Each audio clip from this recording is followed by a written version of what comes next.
So as many of you guys already know, the minimum wage is on the ballot in 4 states today, and legal marijuana is on the ballot in 5. Now those are, typically brought up in progressive circles, liberal circles as, these are the big ones for today. I mean, 5 states might legalize marijuana, 4 might raise the minimum wage. I mean, that's the silver lining in the election. Everybody's depressed, or you should be depressed if you're rational about the choices for president, but the direct ballot initiatives, I mean, I love it. I couldn't love it anymore because this is, what democracy is supposed to really be about. So we have that going on, but I also wanted to take some time to give you guys some information on other ballot initiatives that are pretty important. Now, we did a segment or 2 previously about some of them. I want to give you some more. So this is from The Intercept here, and they explain, California's Proposition 61 could potentially dramatically lower the prices of pharmaceutical drugs for many in the state, as it would mandate state agencies to purchase medicine at a price no higher than what the Department of Veterans Affairs pays for them, and that they negotiate prices to lower them considerably. The big drug companies have spent over $100 million trying to stop the initiative. Meanwhile, in Colorado, voters will have a chance to enact a truly universal healthcare system with Amendment 69, which would direct the state to adopt a single-payer plan. Okay, let's pause there. Now, we already briefly covered Proposition 61. Proposition 61 is a no-brainer. It just makes it so that there can be negotiation for drug prices, and the drug prices can equal the price that the VA pays. The VA isn't, paying less than what they should. The drug companies still make a profit. The only difference is the VA is legally allowed to negotiate for their prices, so they get better prices. So that's a no-brainer. There's a lot of propaganda out there because the industry is trying to destroy Proposition 61, but just know that's a no-brainer. You should be yes on Proposition 61 to lower the prices of drugs in California. And then if it succeeds there, hopefully it spreads around the country, because this is what it should be the case already. We pay more than every other modern nation when it comes to paying for our drugs. So, maybe we should catch up to them and have the pharmaceutical companies stop price gouging us and ripping us off. I know, a crazy idea.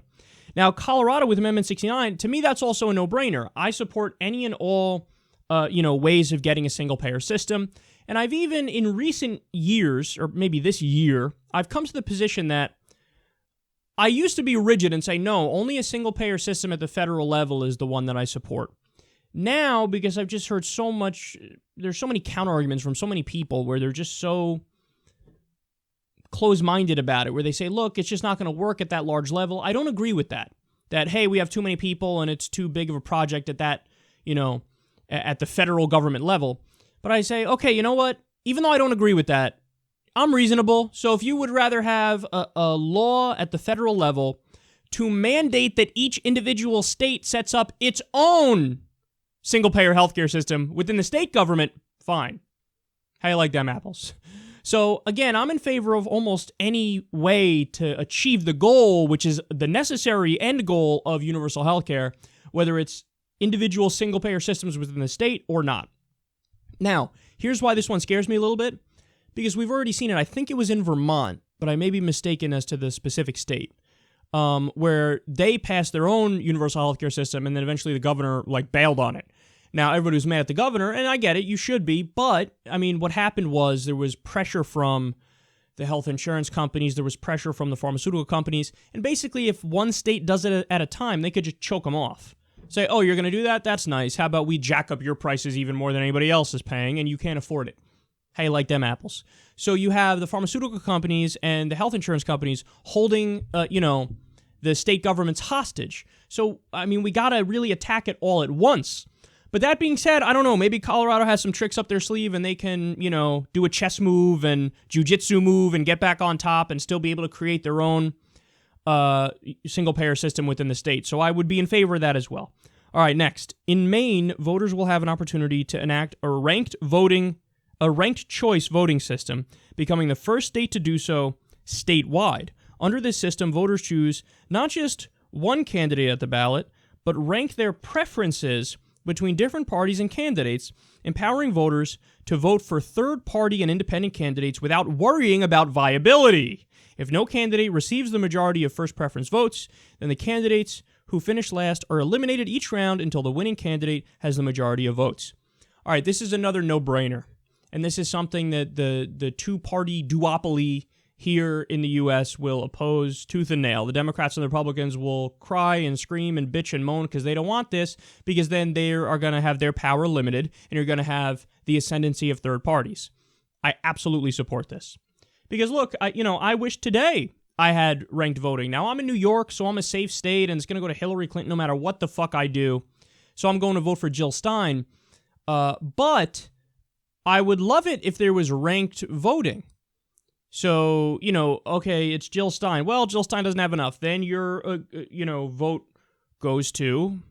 I'm kind of torn for who I'd put second. Hillary Clinton is a choice, but I might do Gary Johnson over Hillary Clinton, though I really don't know. I mean, if I really went by strictly policy, who I agree with more, it would be Hillary Clinton. But I guess the appeal of Gary Johnson is he's just much less corrupt than Hillary Clinton. But either way, that's neither here nor there. Bottom line is it would revert. Okay, Jill Stein. Well, she didn't win, so then your vote goes to the second person you have on that you ranked. And this way people don't have to worry about, like, there's a lot of people in swing states who are worried about it. Like, okay, I want to vote for... I've gotten the messages myself. Look, man, I don't like Hillary Clinton. I want to vote for Jill Stein, but my state, is leaning Democratic, but it's not a guarantee Democratic, so what do you think I should do? And my answer is, I don't know, dude. I mean, I've always said in safe states, I would vote for Jill. In swing states, I would suck it up and vote for Hillary. But, like, if you had this ranked voting system, that wouldn't be a concern, because they could put number 1 Jill, number 2 Hillary, and then, okay, Jill doesn't have enough. Boom, it reverts to Hillary. That's it.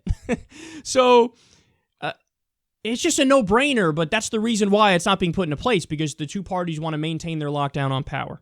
Okay, next, they say 3 states, California, Maine, and Nevada, have ballot measures that would strengthen measures to requiring background checks for gun purchases or for the purchase of ammunition. In Washington, Initiative 1491 would empower judges to remove an individual's access to firearms if it was deemed they were a danger to themselves or others. Okay, again, this is just standard, common sense gun reforms here. Support these totally.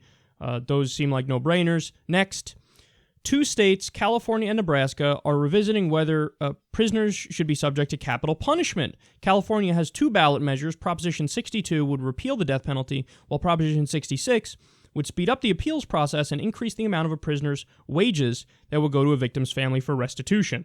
Since the 2 measures contradict each other, the ballot measure with the most yes votes will pass. Okay, I support the repeal of the death penalty, very simply because we're never going to always get it right, and we're always going to get some of the wrong people, which means we will always kill some of the wrong people, which means we're okay with state-sanctioned murder. I'm not okay with that. So and we've covered studies where it was like 4% of people on death row not guilty. Okay, well, you got to scrap that system. That's not a question unless you're somewhat pro-murder. So that's why I would get rid of that, and so I agree with repealing it. And finally, in Nebraska, voters are being asked to overturn the death penalty ban passed by the state legislature in May 2015. So again, another death penalty measure here. And I would repeal it there. I'd repeal it everywhere. I wish we could do it at a federal level. So there you have it, man. You got a whole bunch of different direct ballot initiatives. And the reason why I love them is because it actually, you're directly participating in the system, and you have clearly a more direct say than you would by picking somebody who then you trust their judgment to do the thing that you want them to do, and it's just messier when you have the representatives. So I'm in favor. I mean, not all states have the direct ballot initiatives, and some states are kind of in between. Like in my state, New York, we have it, but the people can't petition, and there's no process whereby the people can get something on the ballot. The legislature has to approve whatever the thing is and put it up for a ballot initiative if they want. So today in New York, for example, there are no ballot initiatives. Last time I voted, there was something on gambling, and there were a few other things.